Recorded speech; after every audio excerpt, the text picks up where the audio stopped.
Hi students, நம்ம வந்து 10th புக்கில் ஃபஸ்ட்டு சாப்டர் தான் பார்த்துட்டு வரோம். நம்ம வந்து காம்போசிஷன் ஆஃப் ஃபங்க்ஷன் டாபிக் தான் பார்த்துட்டு வரோம். அதில் வந்து கம்ப்ளீட் பண்ணிட்டோம். ப்ரீவியஸ் வீடியோலேயே எல்லா எக்ஸாம்பிள்ஸும் கம்ப்ளீட் ஆகிடுச்சு. இந்த லாஸ்ட்டாக ஒரு ஆக்டிவிட்டி கொடுத்துருக்காங்க. இதை தான் இன்றைக்கி வந்து நான் எக்ஸ்பிளைன் பண்ண போகிறேன். இதை வந்து எக்ஸ்பிளைன் பண்ணிட்டேன் அப்படின்னா இது வந்து எதுக்குன்னா இதை வந்து என்னன்னு எக்ஸ்பிளைன் பண்ணுறேன். பட் வந்து ரிமைனிங் இந்த 3 நம்பர்ஸ் வந்து நீங்கள் தான் ஃபைண்ட் அவுட் பண்ணணும். அதனால் நல்லா அண்டர்ஸ்டாண்ட் பண்ணி 2 பாக்ஸ் கொடுத்துருக்காங்க. ஒன்று வந்து ஆக்டிவிட்டி, இன்னொன்று வந்து நம்ம செக் பண்ணுறது. ஓகேவா?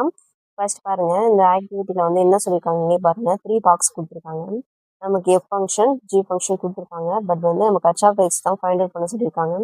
இதிலே பாருங்கள், ஹவு டு ஃபைண்ட் கச் ஆஃப் ஒன். கச் ஆஃப் ஒன் எப்படி ஃபைண்ட் அவுட் பண்ணியிருக்காங்க பாருங்கள். நம்ம நீங்கள் அண்டர்ஸ்டாண்ட் பண்ணியிருந்தீங்க அப்படின்னா இதை நீங்கள் ஈஸியாக போட்டுருவீங்க. ஃபஸ்ட்டு வந்து கொஸ்டினில் வந்து என்ன கொடுத்துருக்காங்க, கச் ஆஃப் எக்ஸ் எப்படி ஃபைண்ட் அவுட் பண்ணுறதுன்னு கொடுத்துருக்காங்க. F composition g of x. ஓகேவா? நமக்கு வந்து கொஸ்டின் என்ன ஃபைண்ட் பண்ண சொல்லியிருக்காங்க, டு ஃபைண்ட் கச் ஆஃப் ஒன் வந்து ஃபைண்ட் அவுட் பண்ண சொல்லியிருக்காங்க. சரியா?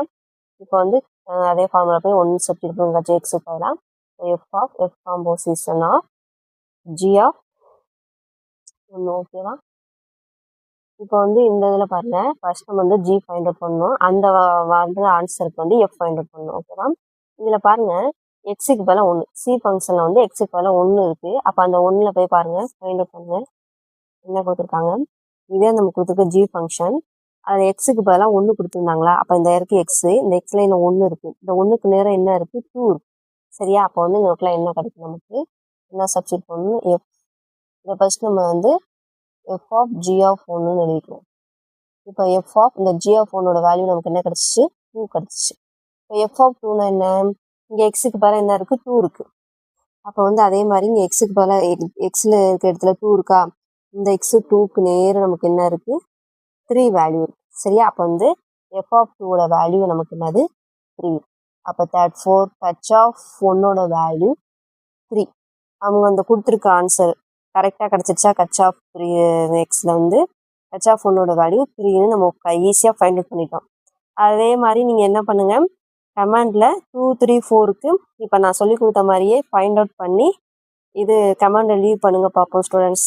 அதே மாதிரி மேலே இருக்க பாக்ஸுக்கும் ஆன்சர் பண்ணுங்கள். Composition of function is commutative, always ட்ரூவா, நெவர் ட்ரூவா, சம்டைம்ஸ் ட்ரூவான்னு சொல்லுங்கள். அதே மாதிரி composition of function is associative, always ட்ரூவா, நெவர் ட்ரூவா, சம்டைம்ஸ் ட்ரூவான்னு கமெண்டில் லீவ் பண்ணுங்கள். இந்த லெசன் வந்து, அதாவது இந்த டாபிக் காம்போசிஷன் ஆஃப் ஃபங்க்ஷனை கிளியராக நீங்கள் அண்டர்ஸ்டாண்ட் பண்ணியிருந்தீங்க அப்படின்னா இந்த 2 பாக்ஸுக்கும் ஆன்சர் நீங்கள் வந்து கமெண்டில் லீவ் பண்ணலாம் ஈஸியாகவே. உங்களுக்கு எதுவும் டவுட் இருந்துச்சு அப்படின்னா கமெண்டில் லீவ் பண்ணுங்கள். Thank you students.